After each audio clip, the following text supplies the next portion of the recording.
तुमने उसके बेटे को जो केक खाने के लिए दिया था, जानती हो वो घर पर कब आया था? 12 दिन पहले, जिसे तुम फ्रिज में रखकर भूल गई। ये मालती आ जाती तो ब्रेकफास्ट बन जाता। इससे बोला था मैंने तुम्हारे भैया को कल जल्दी जाना है, थोड़ा पहले आ जाना टाइम से। इसके ना हमेशा बहाने रेडी रहते हैं। अरे सच भी तो हो सकता है, बच्चे की तबीयत के लिए झूठ क्यों बोलेगी वो? तुम ना रहने दो, ये काम वालियों के नखरे ना हम घर की औरतें ही जानती हैं। एक नंबर की कामचोर होती है सबकी सब। अरे काहे की कामचोर यार, इतना काम तो करती है वो घर का, और तुमने उसे टाइम से पहले बुलाया क्यों था आज? ज्यादा ना इनकी तरफदारी करने की जरूरत नहीं है। मुझे तो लग रहा है मुझे ना आज कन्नू की भी स्कूल की छुट्टी करानी पड़ेगी। आएगी महारानी अपने टाइम से ही। यार संगीता, एक दिन कन्नू को स्कूल के लिए तुम तैयार कर दोगी, क्या पता जाएगी? क्यों? इसको 7,000 रुपया मुफ्त में देते हैं और ये आप क्यों उठा के रख रहे हो ये सामान? कोई जरूरत नहीं, वापस रख दो। ये हमारा काम नहीं है, उसका काम है ये सारा। अगर मैं ये कपड़े इनकी जगह पे रख दूंगा तो क्या फर्क पड़ जाएगा? हाँ, सजा सजाया घर तैयार करके दे देते हैं मालती को। हमारे घर में काम करने थोड़ी आती है, वो घर का मुआयना करने आती है वो तो, है ना? कि हम लोगों ने काम करके रखा है नहीं रखा, बर्तन धो के रखे हैं या नहीं रखे। आ गई इसकी ना, आज मैं अकल ठिकाने लगाती हूँ। संगीता यार, तुम उसे कुछ उल्टा सीधा मत बोल देना अब। नमस्ते दीदी। जब तुझे काम नहीं करना होता ना तो सीधा सीधा बता दिया कर। तेरे चक्कर में ना मुझे घर में बातें सुननी पड़ जाती हैं। सॉरी दीदी, हमारा बेटा का ना तबीयत बहुत ज्यादा खराब हो गया था कल रात से, इसलिए हम भागे भागे आए हैं। सब बहाने तैयार रहते हैं ना तेरे।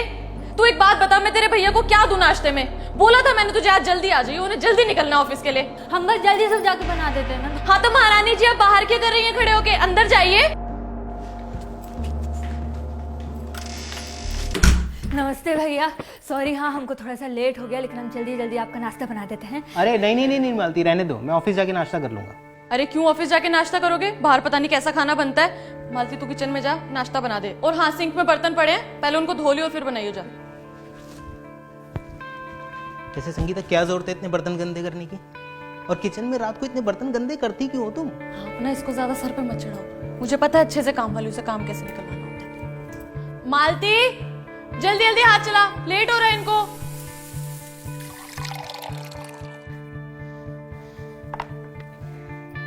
दीदी आपका भी नाश्ता लगा दें? तू मेरी छोड़, तू जाके पहले कन्नू को तैयार कर। ठीक है। यार सुनो सुनो सुनो, हाँ। बेटा कैसा है तुम्हारा? भैया उसको तो रात से ही बहुत तेज बुखार है। अरे इसने कुछ खिलाया होगा उल्टा सीधा उसको। इनके यहाँ तो वैसे भी खाना खुला मिलता है। अरे नहीं दीदी, हम उसको बाहर का खाना खाने नहीं देते हैं। वो तो बस कल खाना जब खा रहा था ना, तो उसके बाद हम उसको बस केक खिला देते जो आप दिए थे। सुना सुना तुमने? तू कहना क्या चाहती है कि मैंने जो केक तेरे बेटे के लिए भेजा उससे तेरा बेटा बीमार हो गया? नहीं दीदी, हम ऐसा नहीं कह रहे हैं, आप गलत समझ रही हैं। संगीता, मालती तुम जाओ कन्नू को तैयार करो। हाँ हाँ। बहुत तरफदारी कर रहे थे ना इसकी। देखा कैसी कैसी ऐसी जुबान चलती है इसकी। बोल रही है कि मैंने जो इसके बेटे के लिए केक भेजा उससे इसका बेटा बीमार हो गया। उसने ऐसा नहीं बोला है संगीता, और अगर वो ऐसा बोलती भी तो क्या गलत बोलती? तुमने उसके बेटे को जो केक खाने के लिए दिया था, जानती हो वो घर पर कब आया था? 12 दिन पहले, जिसे तुम फ्रिज में रखकर भूल गई थी। और कन्नू ने जब वही केक खाने की जिद करी तो तुमने उसे ये कहकर मना कर दिया कि केक पुराना है। तो तुम वही केक उसके बेटे को खाने के लिए कैसे दे सकती हो? वो बच्चा नहीं है क्या? उसकी तबीयत खराब होने की जिम्मेदार तुम हो संगीता। इंसान को इंसान समझो। और ये सिर्फ तुम्हारी नहीं है, बहुत से घरों की यही प्रॉब्लम है। खाना बासी हो गया तो काम वाली को दे दो। फ्रिज में कोई चीज पड़ी सड़ रही है तो कुछ नहीं, काम वाली को दे देते हैं।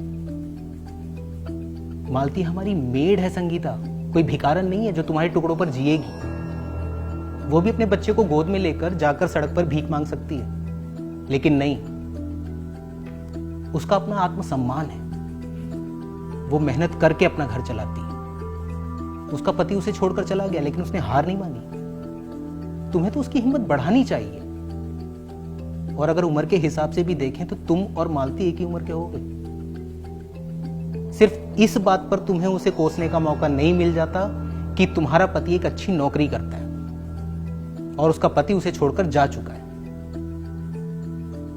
वो हमारे यहां काम करती है। जैसे मैं किसी के यहां एम्प्लॉई हूं, वैसी वो हमारे यहां एम्प्लॉई है। जिंदगी में तरक्की करने, आगे बढ़ने का ये मतलब बिल्कुल भी नहीं होता संगीता कि हमें अपने से कम हैसियत वाले लोगों की बेइज्जती करने का अधिकार मिल जाए। इंसान को इंसान समझो संगीता। पता नहीं कौन अपने कैसे समय में जीकर आपकी जिंदगी को आसान कर रहा है। इसलिए लोगों की दुआएं लो, हाय नहीं, मददगार बनो, गुनहगार नहीं। दीदी कन्नू बाबा को बुखार हो गया है, आज स्कूल मत भेजिए। अरे चिंता करने का कोई बात नहीं, हम कन्नू बाबा को बुखार वाला सिरप पिला दिए, बाबा सो रहे हैं अभी। लेकिन कल रात तक तो ठीक था कन्नू, बुखार कैसे हो गया उसे? वो भैया दीदी से छिपकर कन्नू बाबा ने केक खा लिए थे, इसलिए। डांटिएगा मत, हम बोल दिए हैं कि आपको नहीं बताएंगे।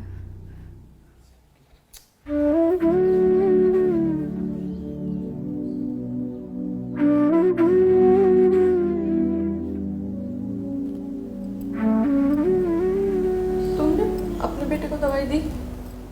उसका कोई टेंशन नहीं है दीदी, हम उसको समझा दिए हैं कि माथा पर पानी का पट्टी डालना है, तो कोई दिक्कत नहीं है ऐसा। और उसको तो ऐसे भी बहाना चाहिए कि मम्मी साथ में रहे, है ना। हम सोच रहे जाके झाड़ू पोछा कर लेते हैं, ठीक है ना। आपको जो कपड़ा खिंचवाना है वो निकाल के रख लीजिएगा। हाँ? जो ढोते हैं कंधों पर घर की जिम्मेदारियों का बोझ, कोशिश कीजिए कि आपकी वजह से उनके पैर न जख्मी हों।